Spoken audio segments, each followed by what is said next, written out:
Hai Sobat Cerita, ketemu lagi dengan saya nih ya, Dr. Silvi di Storytelling Doctor Tell You Everything.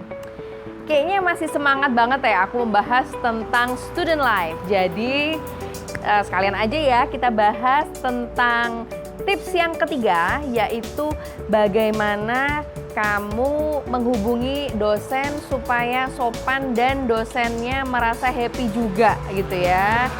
Nah, sebenarnya gini ya, dosen itu tidak punya high expectation kok ke student, ke mahasiswa. Dengan kesopanan yang secukupnya itu sudah oke. Nah, beberapa tips berikut ini sepertinya menjadi basic rules ketika kamu menghubungi dosen, baik secara tertulis maupun secara lisan. Yang pertama, lebih baik memakai kata ganti pertama saya dibandingkan aku atau sebut nama. Misal, selamat pagi Dr. Silvi, saya dari angkatan 2020. Coba dirasain ya. Selamat pagi Dr. Silvi, aku angkatan 2020. Atau selamat pagi Dr. Silvi, Dinda angkatan 2020 gitu. Ya, sebenarnya itu masalah pembiasaan, tetapi saya lebih netral dan lebih bisa diterima.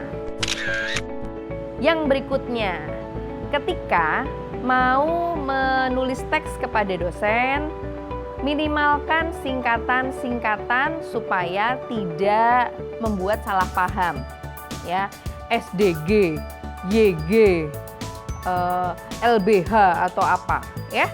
Tulis saja apa maksudmu dan sampaikan dengan bahasa yang ringkas tetapi tidak terlalu pendek sehingga malah membingungkan. Kemudian berikutnya, ketahui kapan kamu harus mengirim teks.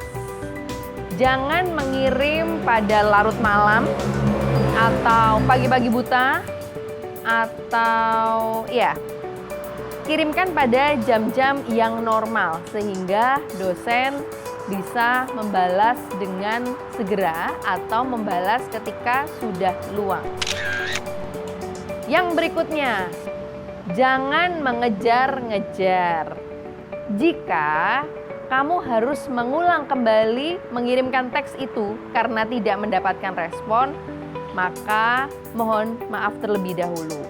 Mohon maaf Dr. Silvi, kemarin saya mengirimkan teks. Saya ingin menanyakan tentang bla bla bla, ya. Jika itu belum direspon pada teks yang pertama. Nah, lalu hati-hati menggunakan kata kerja. Misalnya, menginformasikan. Jangan menggunakan kata mengingatkan. Dr. Silvi, saya mengingatkan bahwa dokter menguji saya hari ini. Itu tidak terlalu oke ya. Coba gini, Dr. Silvi, saya menginformasikan kembali bahwa dokter terjadwal menguji saya pada pukul sekian. Kalau mengingatkan tuh kesannya tuh kayak aku tuh pelupa banget gitu loh. Ya. Yang berikutnya, lupa tadi yang keberapa ya, kalau nggak salah yang keempat. Nah, hati-hati ketika kamu mau mendelete pesan. Kalau misalnya memang salah, ya disampaikan saja, mohon maaf saya delete karena apa gitu ya. Nah, tetapi kalau misalnya kamu memang kurang yakin bagaimana, lebih baik tanyakan kepada kakak kelasmu sehingga kakak kelasmu bisa memberikan masukan bagaimana seharusnya kamu mengirimkan teks yang baik dan benar kepada dosen.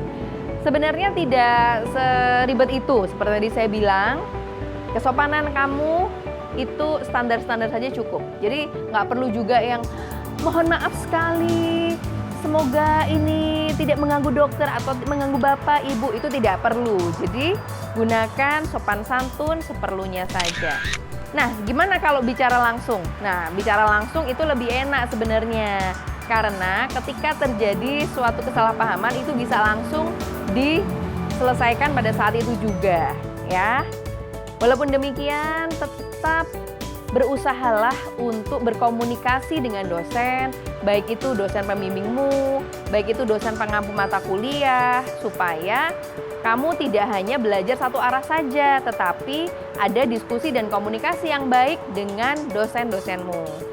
Dan jadikanlah dosenmu sebagai sahabat, tetapi juga tetap tahu yang gak sahabat-sahabat banget, yang terus kamu gak sopan gitu ya.